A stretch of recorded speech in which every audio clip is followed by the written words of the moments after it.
Bismillahirrahmanirrahim. Assalamualaikum warahmatullahi wabarakatuh. Halo semuanya, balik lagi di channel saya, Coach Fikri. Ya, di video kali ini saya akan membahas tentang cara penghitungan denyut nadi dalam latihan. Gimana sih caranya? Oke, sama-sama kita saksikan. Tapi jangan lupa untuk like, comment, share, and subscribe YouTube channelnya Coach Fikri. Tekan sekarang juga.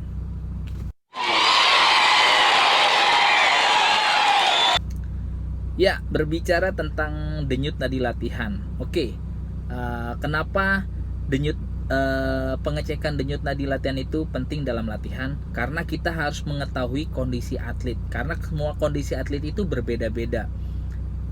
Jadi kita bisa mengetahui juga kemampuan atlet atau kondisi fitnya atlet dengan cara denyut nadi. Karena yang tadi saya bilang, kondisi atlet itu berbeda-beda. Ada yang kita kasih latihan ringan tapi denyut nadinya tinggi. Nah, itu bisa entah fisiknya yang bagus, fisiknya yang jelek, atau kondisinya memang lagi kurang bagus. Misalkan dia sakit atau kurang istirahat, bisa aja. Makanya denyut nadi latihan ini sebagai acuan kita dalam melatih. Ya. Sebelum pembahasan lebih lanjut, saya akan mengasih tahu cara menghitung denyut nadi maksimal. Gimana sih cara menghitung denyut nadi maksimal? Ya, caranya rumusnya simple. 220 dikurang umur sama dengan itu hasil denyut nadi maksimal tiap atlet, ya. Jadi katakan misalkan umur atletnya 20.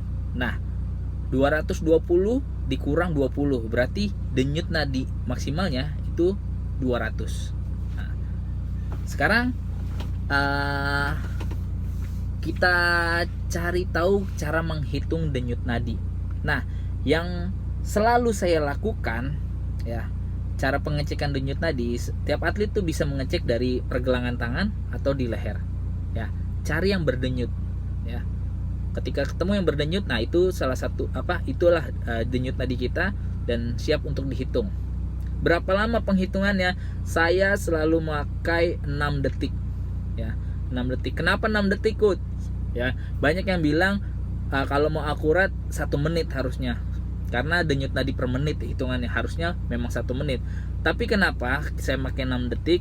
Karena kondisi saat latihan itu atlet kadang lelah, terus ketika lagi ngos-ngosan suruh menghitung, dia lagi ngos-ngosan hitung terlalu lama, nanti takutnya blank, akhirnya nggak dapet atau nggak bakalan akurat. Lebih baik kita merata-ratakan aja. Jadi 6 detik, dari 6 detik itu hasilnya tinggal dikali 10. 6 kali 10 sama dengan 60, jadi 1 menit. Jadi hitungannya seperti itu. Ketika 6 detik dicek hasilnya berapa nih? 15 kali 10 sama dengan 150, ya. Tinggal dilihat. Nah, kalau udah tahu cara penghitungannya seperti itu, kita bisa mengklasifikasikan denyut nadi. Oke. Denyut nadi seseorang itu normalnya 8 sampai 12. Ya. 8 sampai 12 per menit. Atau 80 sampai 120 per menit. Ini kita hilangkan aja karena kita tinggal kali 10, ya. Jadi 8 sampai 12, ya, per 6 detik. Tapi nanti tinggal kali 10. Nah, itu denyut nadi normal sebelum latihan.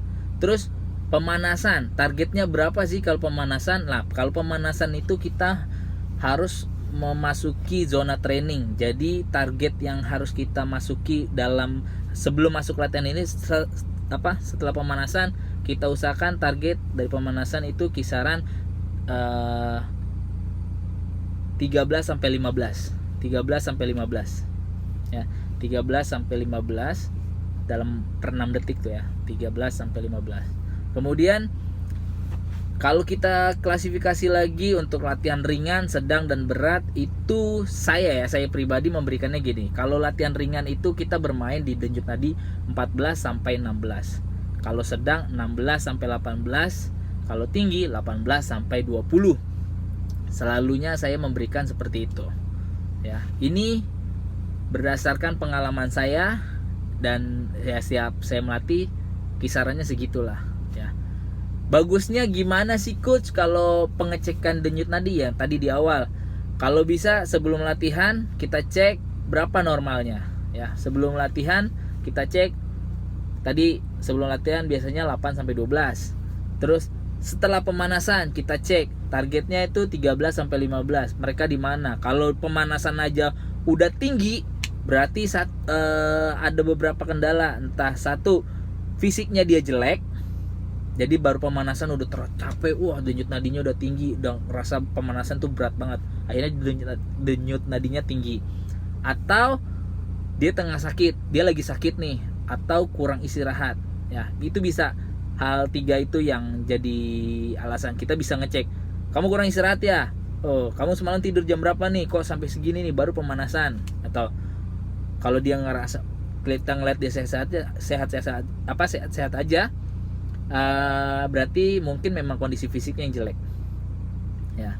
Kalau zona training tadi kita bermain di 13 sampai 15. Kemudian masuk ke latihan inti. Kita mau ngasih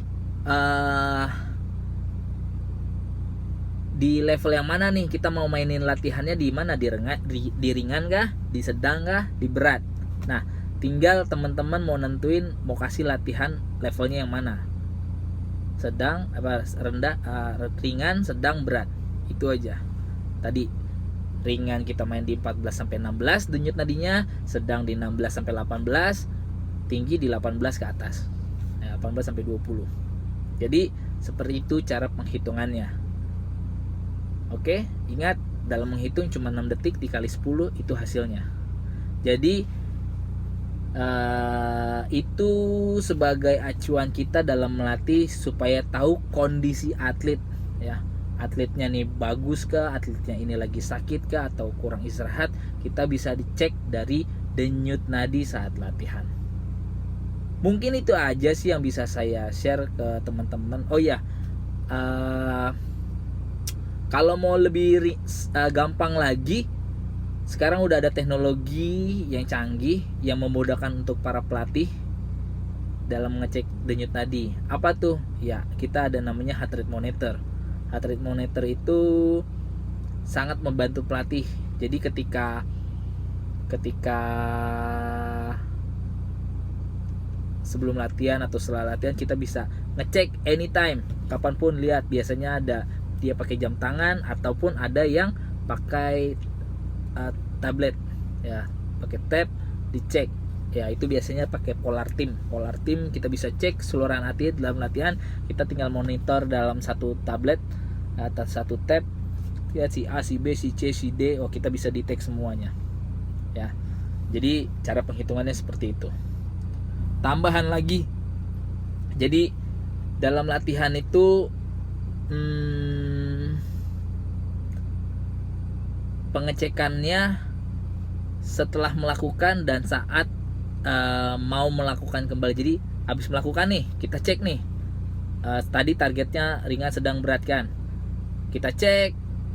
Oke, udah ketahuan memang kita main di sedang 16 sampai 18. Oke, mereka masuk zona segitulah di sedang. Terus kita kasih istirahat sekian menit, targetnya berapa? 1 menit. Harus balik lagi turun ke, usahakan di zona training 13 sampai 15. Selalunya sih ya sekitaran segitu, di 13 sampai 15 lah.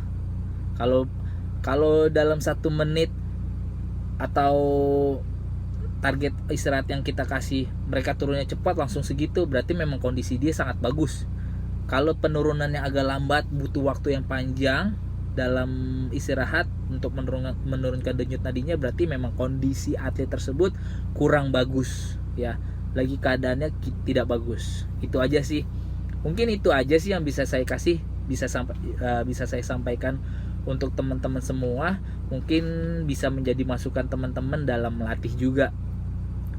Oke, kalau misalkan ada kritik atau ada pertanyaan, silakan tulis di kolom komentar. Ya, itu aja sih yang bisa saya sampaikan. Kurang lebihnya mohon maaf. Assalamualaikum warahmatullahi wabarakatuh. Sampai jumpa di video selanjutnya.